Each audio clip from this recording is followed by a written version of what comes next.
Ambassador Park Ji-hun adjusted the simple, dark suit that was the standard human diplomatic attire. He stood perfectly still on the polished floor of the Galactic Federation's Grand Concourse. The air buzzed with strange smells and the clicking, rumbling sounds of 1,000 different species. All around him, towering insectoids, shimmering energy beings, and hulking reptiloids watched. He felt very small, like a child in a room full of adults. But he held his head high. In his hand was a datapad. On it were maps of the stars, plans for sharing technology, and offers to learn about the art and music of Earth. It was a gift, a request to join the great community of space in a peaceful way. He had practiced his speech for months. He wanted to explain that humanity was done with its violent past. They looked to the stars not to conquer, but to connect. The head of the High Council, a being of gentle light named Elia, gave a soft pulse. It was the signal for him to begin. Ji-hun took a quiet breath. Honored members of the Federation, he started, his voice calm. People of Earth send you greetings. We do not come with weapons or warships. We come with a hope for peace. We wish to learn from you, to share our knowledge with you, and to walk beside you as friends. He spoke of open trade routes, of scientists working together to cure diseases, of artists sharing their visions. He painted a picture of a bright, shared future. He finished with a slight bow, a sign of respect from his culture. For a moment, there was only the hum of the room. Then, a low, grating laugh started. It came from the Cathar delegate, Gorlak. He was massive, with thick green scales and cold, black eyes. His laugh was a nasty, rumbling sound. Soon, others joined in. A bird-like creature let out a series of mocking whistles. A group of furry ambassadors chittered to each other, their gestures clearly dismissive. Gorlak stood up, his large shadow falling over Ji-hun. You offer us peace? He boomed, the universal translator making his words clear but full of scorn. Peace is not something you offer. It is something the strong allow the weak to have. You have no great fleet. Your weapons are simple toys. You do not offer peace, you beg for it. The only things your world has that are of any value are its rocks and its people, who would make decent workers. The laughter grew louder. They were not just saying no. They were making fun of him. They were making fun of all of humanity. The image of a human being laughed at by the entire galaxy was being broadcast for everyone to see. Ji-hun's face remained calm, but his heart felt heavy. He had hoped for so much more. He looked at the datapad in his hand, a symbol of everything they wanted to give, and saw it now as a symbol of how foolish they must have looked.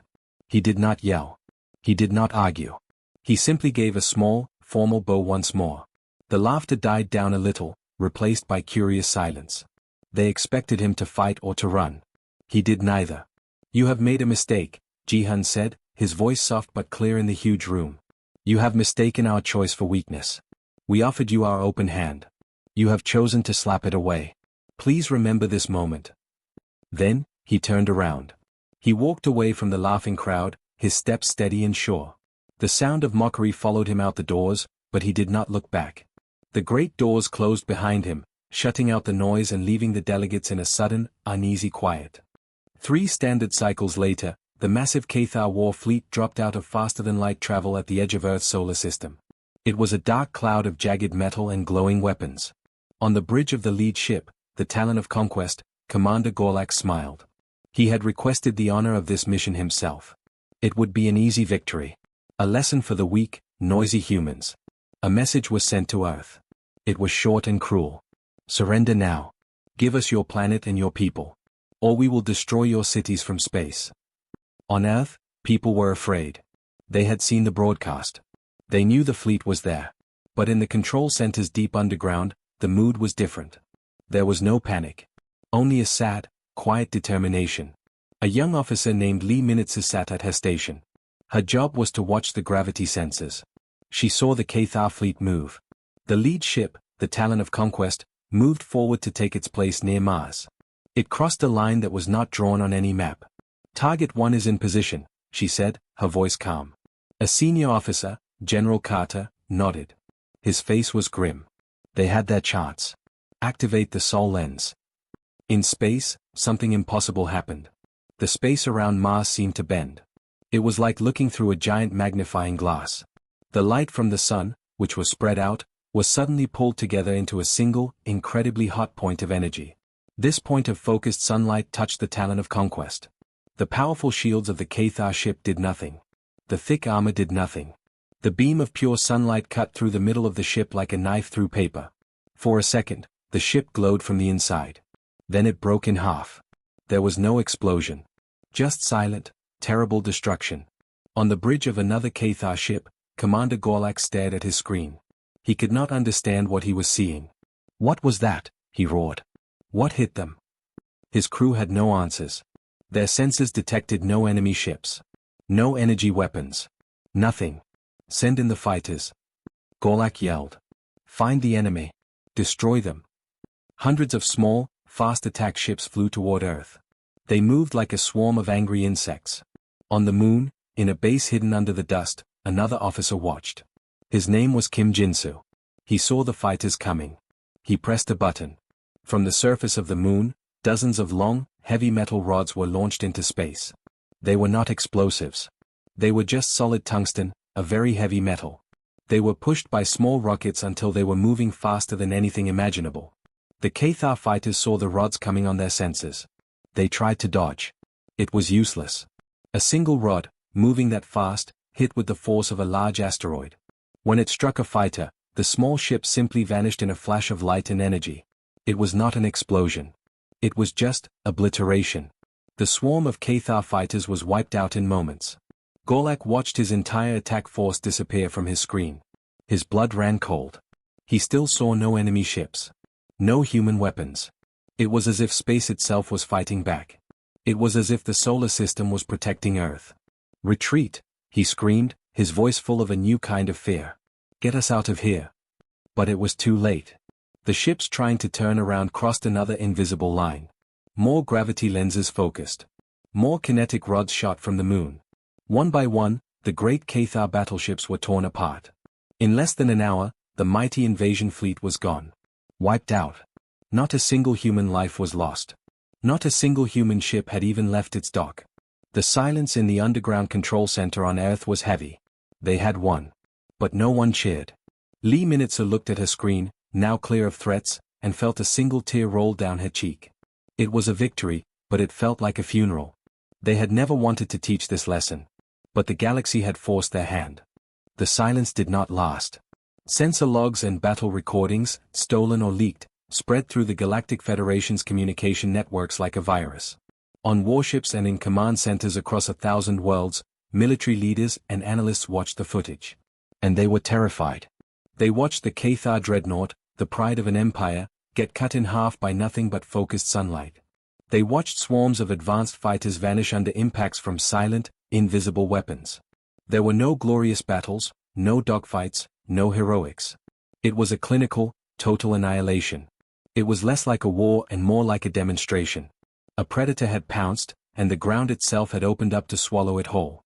On a news channel popular with many species, a well-known VRIX analyst was practically vibrating with panic. They didn't fight a fleet. They used the system's own physics. The gravity, the light, the orbital mechanics, they weaponized the environment itself. A day after the battle, a pre-recorded message from Earth was broadcast on all major frequencies. It showed a human woman, Kim Yuna, sitting calmly at a simple desk. She wore a plain uniform with no medals. Her title was Grand Strategist. The Cathar Imperium attacked the Sol system, she began, her voice even and calm, like a teacher explaining a simple lesson. They have been neutralized. Our offer of peace 3 cycles ago was a genuine attempt to avoid this exact outcome. She paused, letting her words sink in across the galaxy. You in the Federation laughed. You believed that because we came without warships, we came without strength. You believe that war is about the attack, about the projection of power. You are not wrong. But you are not complete. The screen behind her lit up. It showed a map of the Sol system. But it wasn't a normal map. It was a tangled, beautiful web of lines and points of light.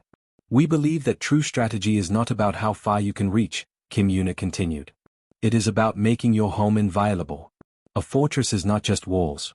A fortress uses the land around it, the rivers, the mountains, the high ground. We have simply applied this idea on a larger scale. The map zoomed in on specific points. These are gravity lensing arrays. They use the mass of planets and moons to bend light and radiation into defensive beams. The view shifted. These are orbital paths for kinetic impactor platforms. They are just rocks, but we have given them purpose and direction. It shifted again. This is a network of quantum entangled sensors. It tells us the moment anything larger than a pebble enters our space, light years away. We see you coming long before you see us. The presentation was stunning in its simplicity and horror. Humanity hadn't built a navy. They had looked at their empty space and seen a toolbox. They had turned their entire solar system into a single, enormous, and deadly machine. We did not hide our nature, Kim Yuna said, her tone finally holding a hint of something harder. We offered you our open hand. You saw no weapon in it and thought it was empty. You were mistaken. The hand was open to show we held no weapon. It was a sign of confidence. It is a confidence built upon the absolute certainty that our home is safe. The broadcast ended, leaving a silent, stunned galaxy behind. The laughter was gone, completely erased. In its place was a cold, sinking feeling. They had not been mocking a simple child. They had been mocking a master architect who had chosen to offer a blueprint for peace instead of war. And they had foolishly thrown it back in her face. Now, everyone understood the price of that mistake. The humans hadn't been weak. They had been decades ahead of everyone else, playing a completely different game. And they had just won without moving a single ship. A heavy silence had fallen over the Galactic Federation. The Grand Concourse was the same, but the feeling was completely different. Before, it had been a place of proud noise. Now, it was a library after a disaster. The delegates from 1,000 species sat very still. They did not look at each other. The air was thick with shame and fear. The great doors opened. Every eye turned to watch. Ambassador Park Ji-hun walked in. He wore the same simple, dark suit. His steps were calm and measured on the polished floor. He did not look at the silent, watching delegates. He walked straight to the central podium. The only sound was the soft tap of his shoes. He placed a datapad on the podium. It was the same one from before. He looked out at the crowd. His face was not angry. It was not proud. It was serious, and a little sad. The people of Earth, he began, his voice quiet but clear in the huge, silent room, have asked me to speak to you again. He picked up the datapad. The offers on this device remain unchanged. The proposals for shared science, for cultural exchange, for open trade, they are all still here. We still wish for peace. We still wish to be your partners. He let those words hang in the air. No one laughed. No one even whispered. They just watched him, these powerful beings who had once mocked him, now looking like nervous children. I think there is a misunderstanding that we must fix, Ji-hun continued. You saw what happened to the Cathar fleet. You heard Grand Strategist Kim explain our defenses. You now think we are strong. You are right. But you think our offer of peace comes from that strength. That is only half of the truth. He put the datapad down and placed his hands on the podium, leaning forward slightly. The strength is not why we offer peace. The strength is what allows us to offer it. A weak species must always be afraid. It must be suspicious. It must think about attack because it fears being attacked. It cannot afford to be generous. He looked at the Cathar delegation's empty chair, then back at the crowd. We are not afraid. We are not suspicious. We have made it impossible for anyone to attack us successfully. This means we have no need to attack you. We have no need to take your resources. We have no need to conquer your worlds. We are, for the first time in our history, truly and completely safe. And from that safety, we can offer real, honest friendship. He was not asking for anything. He was not begging. He was explaining. He was offering them a chance to understand. Our open hand 3 cycles ago was not a weak hand. It was a confident one. It was a hand that had no need to hold a weapon. You saw that confidence and you called it weakness. That was your error in thinking. Not ours. He picked up the datapad once more. The invitation is still open. The choice is now yours. You can choose to see us as a threat. Or you can choose to see us as we have always seen you, as neighbors. As potential friends. We hope you will choose wisely this time. He gave a small, respectful bow. Then he turned and walked back toward the doors. The silence followed him out. This time, it was not a silence of mockery. It was the deep, thoughtful silence of people who had just been given a second chance, and who were desperately afraid of wasting it. The vote was not even close. One by one, the representatives of the Galactic Federation raised their hands or flashed their lights in agreement. Humanity was granted full membership with all its rights and privileges. The process was smooth, efficient, and completely silent. There were no grand speeches celebrating the new era. There was only the quiet, efficient hum of bureaucracy, laced with a deep and unshakable fear. Trade agreements were signed. Scientists began to talk, sharing data about medicine and astronomy. Cultural programs were started, with museums on different planets requesting examples of human art and music. On the surface, it was everything Park Ji-hun had asked for. But it was different. When a human transport ship entered a new system, other ships gave it a very wide berth. When a human diplomat spoke in a meeting, everyone listened. Not with respect, but with a kind of nervous attention. They were not dealing with a friendly new species. They were living next to a sleeping giant, and everyone was terrified of waking it up. The Cathar Imperium never recovered. The loss of their fleet broke their power. Old enemies saw their weakness, and soon the Imperium was torn apart by internal fighting and external attacks. The name Cathar became a warning, a story told to young pilots about the dangers of pride. Humanity did not help them. They did not attack them again either. They simply watched. They had given their warning, and it had been heard. On a busy space station, two delegates from different species met in a quiet hallway. One, a furry Telran, shivered slightly. The humans, their ambassador is so polite, the Telran said.